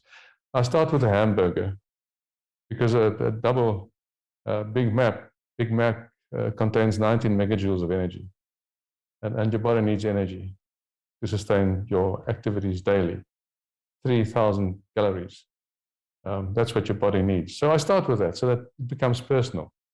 And that helps people to put energy into context. But I make it very simple. But I mean, you've got to make it possible that the normal guy in the street can touch energy. Can say, I've got a grasp of that. You mentioned something very key around, free market and what might be deemed as anti-competitive behavior from an ESCOM. But ultimately, would this not benefit consumers in the long run? Because ultimately, all they want, yes, is security of supply, but they're also looking for cheapest tariffs that they can possibly get. Yes, and these things are not working in isolation. You can make a tariff or a cost of a kilowatt hour cheaper if you integrate various activities, like what I've done with my solar installation. It's not just my house, it's also my kilometers. My car, if you add your car, I mean, if you look at the price of fuel nowadays, you pay almost 18 rands per liter. When last did you pay that 18 rands per liter? When the oil price was $150 a barrel. Mm-hmm. Now it's sitting closer to 60. You can ask yourself, so why am I paying this high price? Mm-hmm. It's because the tax then was 35 cents. Now the tax is 35%. Now it's 65%. And you can ask yourself, why is that? It's because the government needs money. It's very simple. So if you then look at a village in Africa, and everybody needs mobility. You need to connect. It starts with pathways. We all walk. Now we use cars. So if you had a village and these people have very simple electric vehicles with a battery inside the electric vehicle, that battery is also storage for your home. It can power a clinic, can power a school, can power your home. And you use the peak energy that's available during the day to put energy in the battery. So your mobility as well as your home, all these things work off one battery. So you integrate these things, and that's on a small scale. If you do this on a bigger scale, of course, it becomes easier. If we just look at the evening dip between the evening peak and the next morning peak, we have about 38 gigawatt hours of energy there.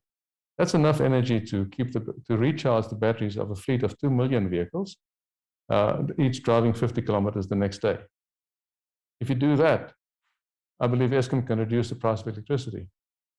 If you do that, you attract energy-intensive companies to South Africa again. If you do that, the economy grows. So it's a chain reaction. But you have to manage this, and that management should come centrally, but then you enable people to make this happen. And I don't see that currently in South Africa. I don't see that enabling environment. I don't see that free market. I don't see that encouragement of entrepreneurship. Of course, it cannot just be that. We need the bigger stations as well. We need the base power. We need the long-term things as well. We need a combination of all of these things. We need everybody to work together. We need everybody to understand what we use energy, where energy is coming from, how we should use it. I mean, there's so much wastage happening. And so where Dave is approaching it from top up, I'm approaching it from bottom up. I mean, top down, I'm bottom up. So let's get the small people, the people on the ground, also knowledgeable about energy and empower them to be part of the process, be part of the solution. And I know this sounds like a speech, but I'm really serious about that. That is, well, I really truly believe that that's a solution to what we have in Africa. If we don't do that in Africa, if we in Africa don't pick ourselves up, we will always be importing things. People will always come here and take our minerals and resources away, beneficiate them somewhere else. We'll be always left behind. Yes. And there's not much space for economic development in the rest of the world. It is saturated. So all eyes are soon going to be on Africa. And what are we going to do? Tell me. Are we going to pick ourselves up or let somebody else govern us? Absolutely. And again, this is addressed to all of you. Looking at where the market's actually heading now, looking at where South Africa is, and there have been comments that Eskom is not a battery and shouldn't be. And of course, there's that evening peak issue and moving into people generating their own capacity and with their own electricity, rather. What becomes of Eskom in 10, 20 years? What is that utility that I mean, even if you look at Eskom from what it was 30 years ago, it's not what it is now. What utility are we envisioning and what utility could it possibly be? Is it just a backup provider? Do they just service the free basic market? What exactly do we see it doing? Well, I think the current view is we're going towards Nigeria, where basically if the light's on, the grid is connected to you, you're feeling, well, life's good for you. You assume you've got a 4 hours a day power supply if you're lucky. And so Nigeria's tried the free market approach. They went there some years ago and said, we'll deregulate it. They're now trying to renationalize everything, I think. But essentially, that's where we're going. Okay. The underlying assumption on the entire policy is that whatever happens, Eskom will be there when I don't provide my own power, but I'm not going to pay any commercial value for that activity. That's not sustainable. We are going towards Nigeria as fast as we can in terms of power supply situation, but we haven't got the oil, unfortunately. Jonathan, your views? I mean, looking more globally, I mean, I think that is a good point. The issue of how you pay for security of supply, if you do put all your eggs into one basket and go for whatever intermittent supply may be able to supply you most of the time, you're still going to need that backup. And if it's solar, very obviously, without a huge increase in the battery storage available, way beyond anything we've done now, then there is a need for something else 12 hours of the day. And that's got to be paid for. And if it's only operating 12 hours of the day, it has to be economically viable by operating for only 12 hours of the day instead of operating for 24 hours of the day. So, this thing about understanding energy, I think it's really important, but it's more than that because energy is so interlinked with everything else. It is interlinked with the environment. It's linked existentially to the survival of the planet as a place we can live. So understanding energy is something that would be good, but I don't think you can rely on individuals basically understanding and being able to make the right decisions on everything. And it really is everything. And we've seen that with the situation in the UK, something never predicted, where because we have the restrictions and the high price of gas, we've got high electricity prices. That's one problem.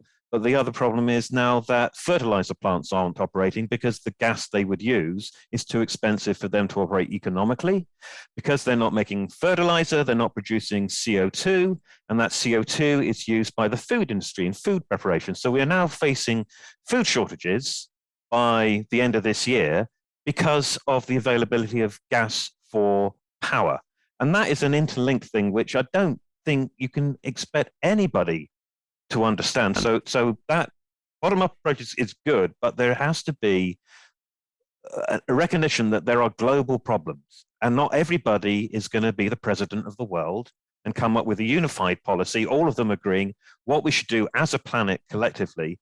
that will get us to where we need to go. So I do think that there does need to be some bigger picture looking at it, as well as looking at empowering people on an individual level, especially if they want to make choices by going ahead, more advanced, going ahead of the game in terms of installing their own solar panels, if they've got the money to do that, if they've got the roof space to do that, because there are millions, billions of people who won't have that capability now. So it's right to do that, but there is going to be this bigger picture behind. There's going to be the bigger companies like Eskom providing that backup, and so yeah, I'd say the same answer to the comment made earlier. We can't know what the mix will be that we will need in 2050. We can set goals, we can set aspirations, but there's no point dictating where we think we're going to go. I think the same applies to the way the world is going to be. We can't predict the world of 2050. We've got to try to make it as reliable, as resilient, as secure as possible, and as sustainable as possible. Thank you. So we've got some questions coming through, and the first one is to DNG. So we're talking gas, right? How soon can we get gas in the country landed, operational? Is it part of the short-term projects or part of the long-term projects? Lungile, we've got LNG coming into South Africa on a smaller scale in approximately 5 weeks' time. So we are officially making history in terms of bringing LNG into this country. So that part of reality is happening. On a bigger scale, we've got LNG coming through our floating storage unit around about March next year. So yeah, that is in answering your question.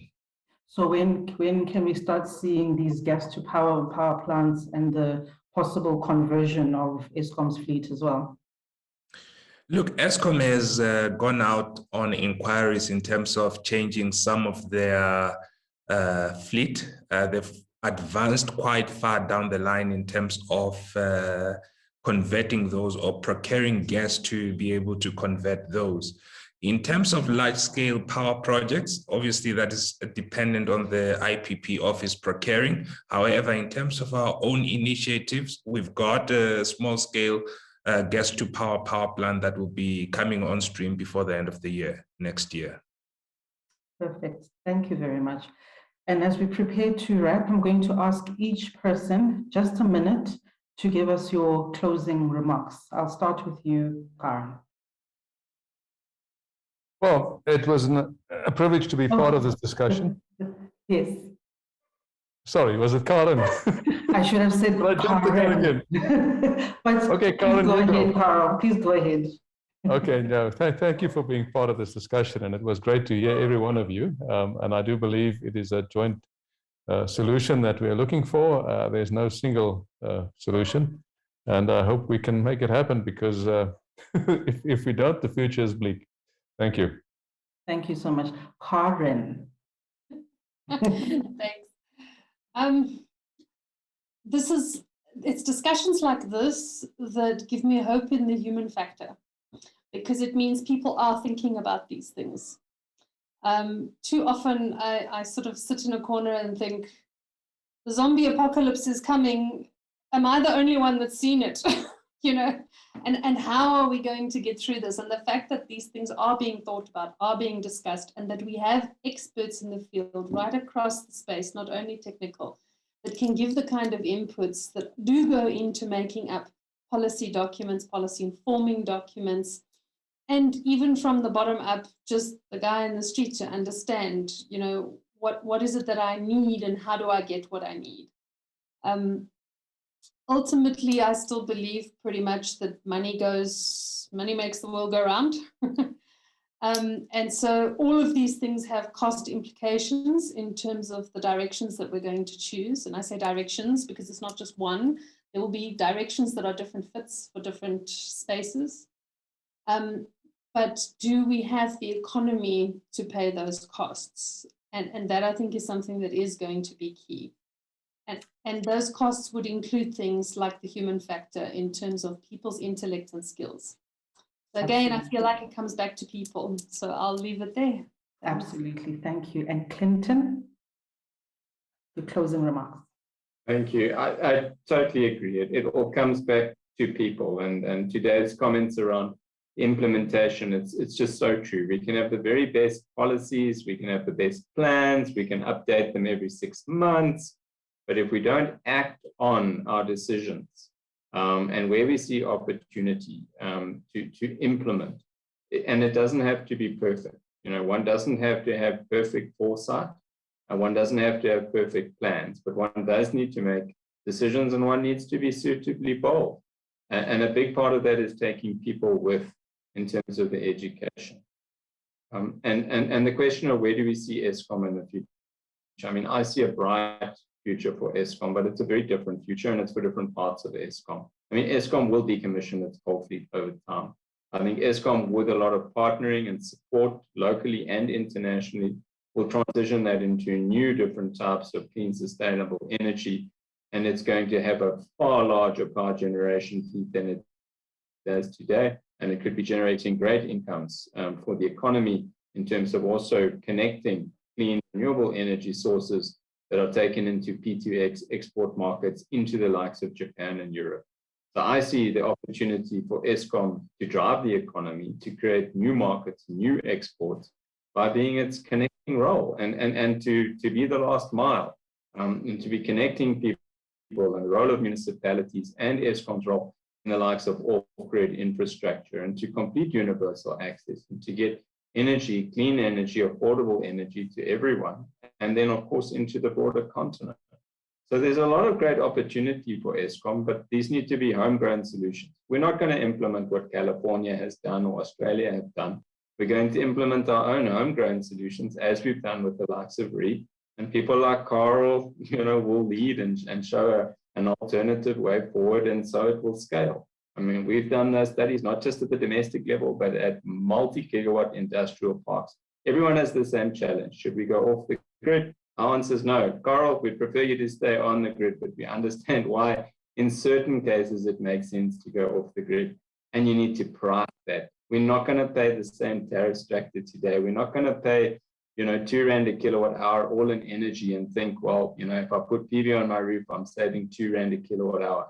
No, the point Dave makes about, tariffs and how they're structured and the real costs, that all needs to be unpacked in detail. But we have the answers to a lot of that. Implementation, that's the key here. Thanks. So it's that implementation that Dave was talking about. Dave? Yeah. Okay. I just want understanding energy, and I've been accused of being the top-down person, so I'll stick with that discussion. I think it's vital to understand that the inertia of the energy system is massive. In other words, a policy decision implemented today, in my opinion, will not have a meaningful impact for 15 years. And the trouble we have, that politicians, when given a 15-year horizon, say, I can move it to next year, it doesn't matter. It's still 15 years away. And we saw that, in my opinion, the 2000 decision, we can argue how well it was implemented in 98, but the reality was the implementation of that 98 policy decision ended up with the 2007 power crisis, rolling in, well, it's mid-90s to 2000. And I think that we've got, the other thing I'd say, so first of all, we're going to make tough decisions and make them now and stop continually going back to what's the best answer. The best is the enemy of the good, and we need to do the good. You can always look for the ideal solution 20 years. And I think something else, someone said, like, if we don't succeed, we can't afford this lot. I've got a simple view. If we plan for success and we fail, then we all go bankrupt. Life's a bitch, and that's life. But if you plan for failure, you guarantee you're going to fail. And my view is, as a country, we must put a plan on the table which we implement, which looks at how we're going to get in 15, 20 years' time back into a situation where, let's say, in the mid-1990s, when, I'm not saying that the system's the same, but the environment the same, where energy was not a constraint on the economy. Because at the moment, we've lost about a third of our GDP through this process. So those are my views, and it's just simply this go forward. I will put last comment is, I don't think that putting solar PV on my roof and having batteries is the right thing for the system, but I intend to do it at home because it saves my bank balance. And that's possibly one of the problems we see. And I'm with Clinton entirely. The tariff does not reflect It is not cost reflective, not in terms of volume, in terms of the split. And that's the problem we've got. And that will catch us big time over the next period. Thank you, Dave. And finally, Jonathan. Thanks, and thanks to everybody on this discussion, and I suppose thanks to everybody also who's been listening. I hope you found all our comments to be interesting and make you think. And I think the main thing would be that then transfers into action. I think there's 3 words I want to use. Optimism. I agree. If you look at the climate field, the energy field, then you do start believing in the end of the world. You do start believing in the zombie apocalypse. And as soon as you start considering something going wrong, what you're doing is beginning to accept it going wrong. And we absolutely have to reject that and actually look for something that works. But we can't mistake optimism for complacency. Just because there are some very good solutions out there, some very good ways of doing individual actions that make things better, we can't then think that just doing that is enough. We've got to look at the whole picture and the huge challenge that there is to decarbonize basically the whole world within the next 25, 30 years. And so that leads me to urgency. Basically, we got to get off Zoom as soon as we can and start doing something instead of talking about it or writing a policy paper or writing a next edition of a policy paper. We agree, absolutely. We've got to do what can work and what can help and get out there very soon. And that doesn't mean doing the short-term fix. It means urgently doing the sustainable long-term fix and getting us there. That's the vital thing we need to do and something I hope that we can all commit to. Thank you so much. And then just finally, we've got Aldo, if you can please close for us. We've got 30 seconds, please.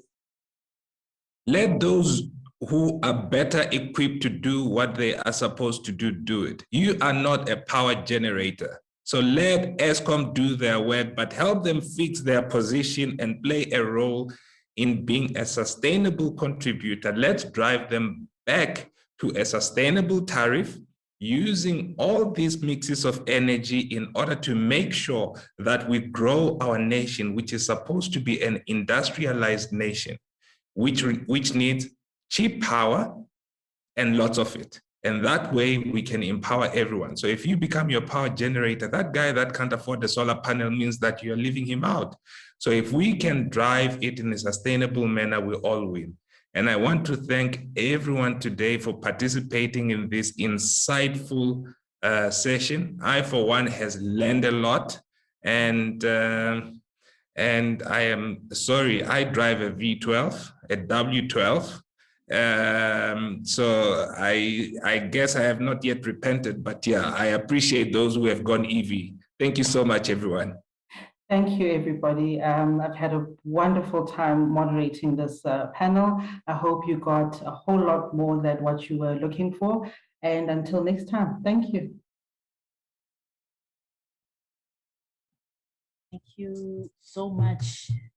The truly an engaging panel discussion right there. We do have some questions, which I wish to share with you. You can then delegate who can answer them as short as possible, preferably I think max 5 to 10 minutes.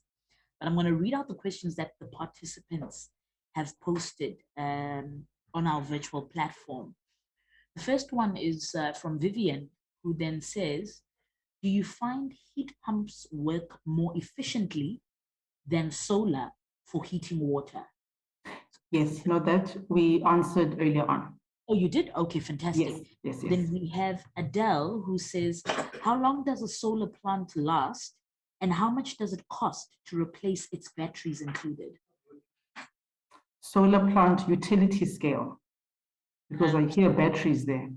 Yeah, so it's how long does a solar plant last and how much does it cost to replace its batteries? I'm going to assume it's rooftop. Okay. Carol, if you want to take that, please. Maybe I can just come in here. So when you say solar plant, it makes it sound like it's a power plant, so it makes it sound very large. They're designed to last 20 years. However, the panels that you put on your roof are also designed to last. They were 20 years, but now we have panels coming out that last 25 years. Remember that solar PV panels, so that's using light for electricity generation, lose efficacy every year. So the efficiency of them does drop. However, they also have several battery storage options that you can go for. If, for example, now we're looking at home scale or rooftop PV. You can go with your lead acid batteries, but you're going to need a lot of space because they are not energy dense enough to give you what you're going to require. So you will need a lot of them.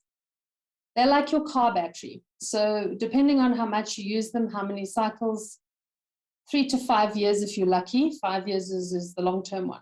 If you're looking for something like a gel batteries are a little bit more expensive, but they do last longer. So you would, and this is something actually, it's a good question because people say, I'm going to go solar with batteries. But batteries can have a big impact on the cost of what you're going to put on your roof because they will be one of the most important components.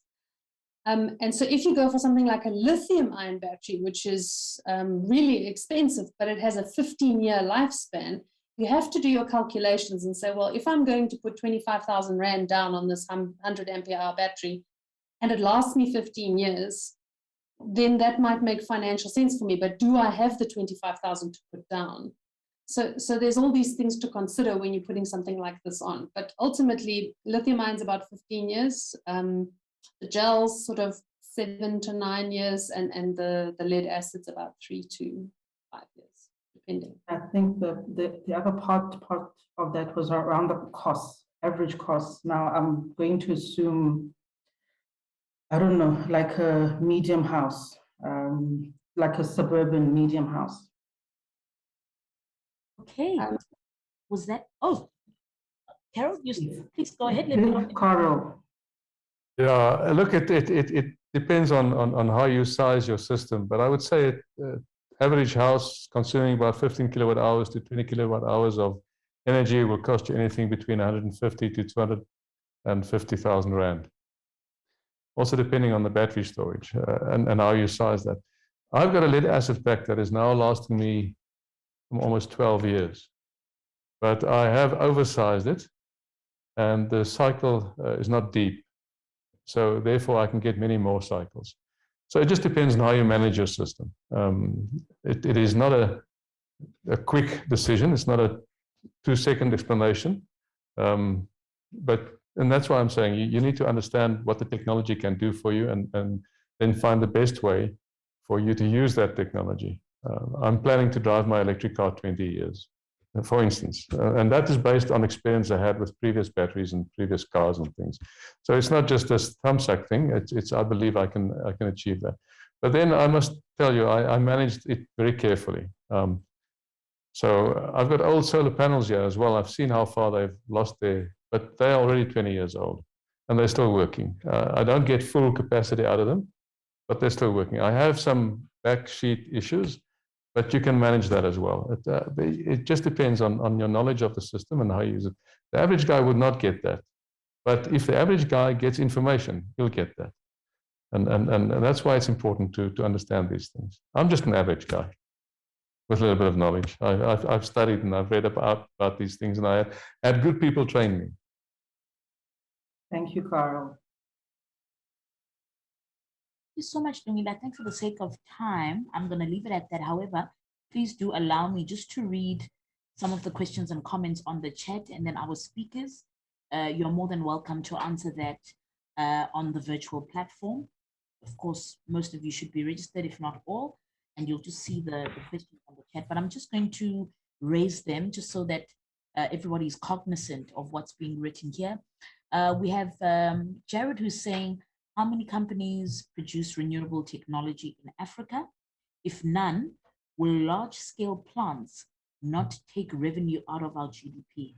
That's quite a critical question there. Anybody can answer it. Obviously online, not now because we're out of time. And then we have Lawrence who says, I made a conscious decision to study sustainable design since the 80s. I now find that what I perused is useless.